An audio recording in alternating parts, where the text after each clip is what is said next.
Donc, dans ce moment-là où ce sont des milliardaires qui reçoivent toutes les aides publiques à la presse, vous avez Prestalis qui est co-géré de façon incestueuse par un certain nombre d'éditeurs et par cette société pour mettre les journaux au tapis.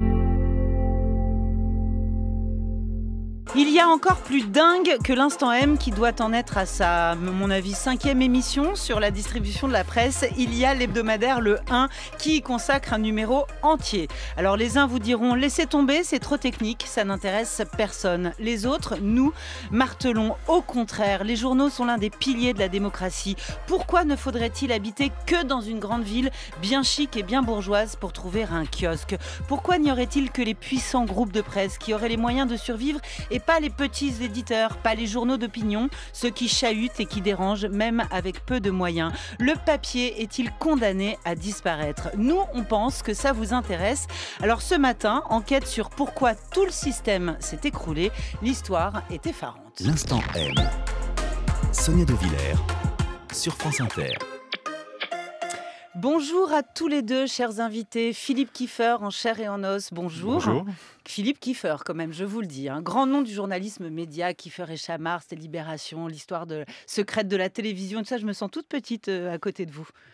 Oui, n'inversons pas les rôles. Non, mais non, mais je vous le dis vraiment tout à fait sincèrement. Et à vos côtés, Éric Fotorino, bonjour. Bonjour Sonia. Vous avez fondé Le 1, cette grande feuille hebdomadaire qui se déplie, qui se vend en kiosque, 20 000 abonnés, 15 000 numéros en plus de vos 20 000 abonnés par semaine, dont 14 000 en kiosque, ça n'est pas rien. Je précise également que vous êtes le cofondateur d'America, succès foudroyant de ce trimestriel consacré à l'Amérique de Trump, et que là aussi, pour une revue qui se vend à 19 € pièce, c'est pas rien, 40 000 exemplaires par numéro.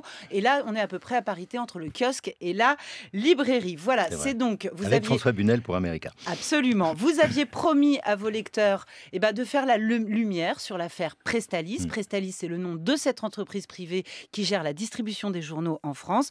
Chose promis, chose due. Vous avez enquêté pour Le 1. Je déplie pour ceux qui nous regardent en vidéo. Voici votre gigantesque enquête qui tient sur un poster. Donc, Prestalis, en un mot, Prestalis, qui s'appelait auparavant l'NMPP. Prestalis, c'est donc l'entreprise privée qui distribue en France, auprès des 25 000 points de vente, 75% de nos magazines et la totalité des quotidiens. Ça fait beaucoup, ça fait 350 millions d'exemplaires par an. Concrètement, la distribution de la presse, c'est quoi? Concrètement, tout simplement. Ça consiste tout simplement, si vous fabriquez, si vous produisez un journal, à ce que quelqu'un à la sortie de l'imprimerie vienne chercher vos exemplaires. Donc des camions, des chauffeurs. Camions, les achemine dans un endroit qu'on appellera un dépôt pour simplifier, et de ce dépôt, ces journaux vont ensuite partir vers le maillage de tous les marchands de journaux. Des camions, des chauffeurs. En principe, des plus grandes villes jusqu'aux plus petits villages, quand il subsiste un marchand de journaux dans ces villages. C'est ça, c'est pas tous les jours. Et puis aussi, chemin inverse, c'est-à-dire qu'on ne vend pas tous les journaux dans un kiosque, donc Prestalis s'occupe aussi. Votre journal n'est pas bon, votre magazine n'est pas bon, ce dont je doute fortement, mais ça peut être le cas où il n'a pas trouvé sa clientèle et il faut rapatrier des exemplaires, ce qui coûte assez cher. C'est beaucoup de petits exemplaires à ramener d'ici et là. Donc on les trie, on les collecte, on les remet dans des camions. Et c'est ça qui va notamment augmenter votre coût de distribution, parce que vous avez un coût moyen de distribution qui va être, c'est-à-dire ce que vous allez payer à la société qui vous distribue, Prestalis, qui va prélever autour de 35-36% en moyenne. C'est un contrat classique. La réalité, c'est que si votre taux d'invendu est très élevé, ce que vous allez payer va peut-être être à 40, 45, 50, parfois davantage. Alors Éric Fotorino, vous êtes donc le fondateur du 1, vous demandez dans l'ouverture du journal, ce n'est pas rien, l'ouverture d'une commission parlementaire. Dans un instant, nous allons détailler avec Philippe Kieffer le contenu de son enquête, ce qu'il révèle sur le scandale de gestion qui fait que tout le système est en train de s'écrouler. Vous, un mot d'abord, vous demandez l'ouverture d'une commission parlementaire, c'est un acte fort. Oui. En quoi 350 millions de trous dans la caisse d'une entreprise privée, ça concerne les Français ? Ça concerne les Français parce que d'abord, c'est de l'argent public pour une partie, pour une grosse partie. C'est 250 millions d'euros.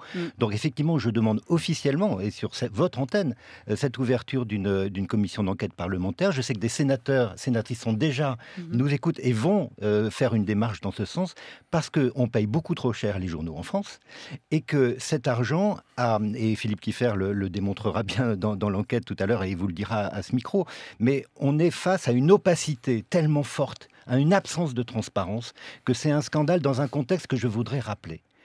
Il est très grave, c'est mortifère pour l'information.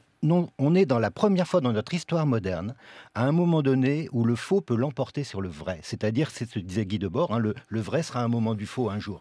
Eh bien, le fait qu'on soit dans ce moment-là, et que d'autre part, les patrons des grands groupes de presse sont ceux qui ont voté la mort du papier, sont ceux qui considèrent que tout est numérique demain, et qui n'aiment encore moins, ils n'aiment pas le papier, et ils aiment encore moins le journaliste, c'est-à-dire le journaliste, non pas qui relaye l'influence qu'ils veulent avoir, mais qui fait son boulot d'informer et de bousculer. Donc on est dans ce moment-là. Et donc, dans ce moment-là où ce sont des milliardaires qui reçoivent toutes les aides publiques à la presse, vous avez Prestalis qui est co-géré de façon incestueuse par un certain nombre d'éditeurs et par cette société pour mettre les journaux au tapis. Et ça dure depuis 1945, mais là, je pense qu'on assiste la avec les situation camarades. est vraiment très, très Voilà. grave. Historiquement, très, très grave. Alors, Philippe Kieffer, allons-y.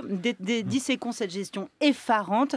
On va commencer par l'un des points de votre enquête. Il y a énormément d'argent qui circule chez Prestalis. Il y a 90 millions d'euros qui circulent par jour dans les tuyaux. Cet argent, il n'appartient pas à l'entreprise Prestalis. C'est de l'argent qui circule entre le marchand de journaux, entre les éditeurs, etc. Mais la tentation est grande, quand on a des problèmes de trésorerie, de s'en servir. Alors, si j'ose dire, on commence par la fin. Mais ce que vous venez de dire est tout à fait exact. Oui. Et en même temps normal. Une entreprise qui a ce type d'activité, il y a beaucoup d'argent qui circule en permanence dans la société, qui remonte des ventes qui sont faites chez les marchands de journaux et qui doit être redistribué auprès des différents éditeurs. On parle de centaines et de milliers de publications. Oui. Donc, effectivement, il y a une sorte de roulement continuel dans la tuyauterie de la société qui est de l'ordre de 90 millions chaque jour. Mais il faut reprendre les choses peut-être au début. Au début, on a une méga crise. Oui, mais ce qui est très intéressant, c'est que c'est avec ces 90 millions par jour, vous dites cette entreprise, elle a fait de la cavalerie pendant des années. Ça, c'est le, le résultat du déficit déficit et du manque de trésorerie crucial que connaît cette société. Absolument, mais il faut dire là où on en est arrivé à faire de la cavalerie. C'est dire le trou béant sur lequel cette entreprise était assise. Alors, allons-y. Votre enquête, elle démarre en 2013. À ce moment-là, on sort d'un un grand plan social, 1200 personnes mises à la porte, et on annonce à tout le monde que le système va repartir d'un bon pied. Eh ben non. Il est remis comme à zéro. C'est-à-dire que l'État met de l'argent, on a licencié, c'est la moitié du personnel à l'époque, c'est énorme. Et on repart sur de nouvelles bases. Et beaucoup de ceux qui acceptent de parler vous disent, à cette époque-là, on aurait dû avoir Prestalis se recentrant sur son activité qui est, au fond, de collecter des journaux, de les acheminer, de faire revenir les invendus, point final. Or, la société s'est lancée au contraire. C'est tout à fait défendable à l'époque, peut-être, dans l'esprit de ses dirigeants, s'est lancée dans une série d'opérations qu'on qualifie aujourd'hui pudiquement d'hasardeuses, qui ont consisté à créer un nouveau réseau de plateformes, de dépôts. On ne va pas rentrer dans le détail, c'est extrêmement complexe, mais ça a coûté près de 50 millions et ça n'a pas produit les résultats escomptés. Oui, ça s'appelle une catastrophe industrielle. Exactement. C'est-à-dire qu'on vous dit que les camions devaient être pleins à la sortie de ces dépôts et en fait, on vous dit souvent ils étaient au tiers remplis ou à moitié vides. On s'est lancé dans des diversifications numériques totalement aberrantes, du genre proposer aux jeunes des applications sur leur smartphone pour localiser des marchands de journaux, ces mêmes jeunes qui se servent de leur smartphone pour lire la presse sur un écran. Exactement. Bref, fiasco encore. Échec, c'est pas le plus ruineux de l'affaire. Non, allons-y. Et même ça pouvait se comprendre à l'arrière. Il faut bien préciser une chose avant, c'est que dans cette affaire, la tendance d'un peu tout le monde est à tout rejeter sur les anciens dirigeants. Or, comme vient de le dire Anne-Marie Couder et Vincent Ray. Exactement. Or, ça ne peut pas être le cas, ou pas seulement, parce que tous les grands groupes de presse sont les administrateurs de Prestalis. On a des groupes qui, année après année, ont en quelque sorte validé cette dérive. La deuxième, c'est un système informatique commun qui devait avoir lieu entre les messageries lyonnaises, concurrentes de Prestalis, et Prestalis. Ce système a été mis en place, n'a pas fonctionné, c'est pire que pas fonctionné, tout le monde s'en est plaint. Il a coûté des dizaines de millions d'euros. Il devait coûter 12 millions, il a coûté presque le double. Voilà, et plus chaque année, puis il a fallu revenir à l'ancien.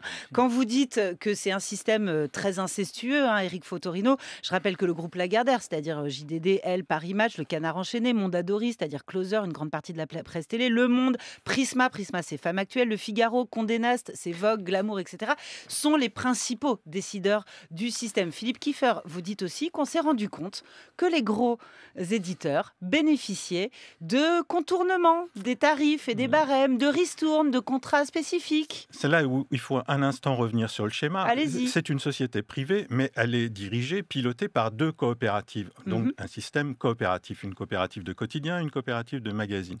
C'est pas parce qu'on est dans une coopérative qu'on est dans une amicale de bisounours. Hein. C'est beaucoup plus compliqué que ça. Et il y a des tarifs qui, en principe, des barèmes qui, en principe, sont clairs, transparents et les mêmes pour tout le monde. Ça fait des années qu'on entendait dire que ça n'était pas tout à fait transparent pour tout le monde. Et un jour a éclaté, en 2016, un scandale interne aux messageries avec un des dirigeants des messageries lyonnaises, concurrentes de Presstalis, révélant qu'il existait des contrats spéciaux. Autrement dit, que certains payaient moins ou mieux, avaient des avantages en nature, on va dire, je vous paye une partie de l'imprimerie ou je ne compte pas telle tournée de camion, etc. Scandale, parce que ce manque à gagner, quelque part, il est lissé, répertorié sur tous les autres. Et ce sont les petits éditeurs qui trinquent, qui paient très cher ce que dirait qu'une distribution, alors qu'eux-mêmes, leur économie est devenue de plus en plus fragile au fil des années. Éric Fotorino. Et le résultat de ça, c'est le plan qui arrive maintenant. C'est c'est un racket. Je ne sais pas encore s'il est légal ou illégal. Pour moi, je pense qu'il faudrait aussi, mais certains éditeurs le font, une procédure pénale pour mettre en cause les faux bilans, la dissimulation de comptes. Parce que si vous voulez... Parce que tous les groupes dont vous parlez, ils disent, mais nous, on nous a menti pendant des années. Oui, mais enfin, le jour où on nous a montré les chiffres, on est tombé des nues. Philippe Kieffer. Oui, alors je ne crois pas qu'on puisse tomber des nues sur une situation pareille. D'accord. Éric Fotorino, le plan dont vous parlez, c'est qu'on va ponctionner, en plus de l'argent que vous payez à Presstalis, 2,25% de notre chiffre d'affaires au montant fort, ça veut dire le prix de vente facial de notre journal multiplié par le nombre d'acheteurs. Voilà, pendant 5 ans. Pendant 5 ans, ça veut dire que quand même pour une petite entreprise comme la nôtre, le 1 et America, on a fait nos calculs, ça va te faire au bout de 5 ans 500 000 euros. Mais ces 500 000 euros, est-ce que je vais les remettre dans une caisse noire opaque dont je ne sais pas à quoi elle va servir? Est-ce que vous vous rendez compte que le plan social dont parle Philippe Kieffer tout à l'heure de 2012, Presstalis, sert encore à payer des gens qui étaient des syndicats du livre. C'est la partie majeure du trou. Philippe Kieffer, allez-y. C'est-à-dire qu'on a offert des conditions aux gens de Presstalis pour partir qui sont absolument incroyables. Même les plus de 55 ans, on continue de leur verser leur salaire. Jusqu'à leur retraite. Jusqu'à leur retraite. Donc voilà, c'est ce que continue à payer Presstalis. C'est-à-dire quand on regarde et quand on se fait expliquer comment on arrive à un trou de 300 et quelques millions, on vous dit, mais oui, mais chaque année, on a environ 35-40 millions à payer au titre des départs qui ont été opérés en 2012. Et ça va continuer sur 2018-2019. Et il va falloir faire partir aujourd'hui près de 250 personnes en plus. À quel prix ? À quel prix? Voilà. Et c'est là qu'on remet la CGT dans la boucle, Éric Fotorino? Bien sûr, parce qu'il y a une alliance objective. Vous savez, après la guerre, je vais être un peu caricatural, mais vous avez en gros, les gaullistes ont pris les journaux et la CGT, le Parti communiste, a pris les imprimeries.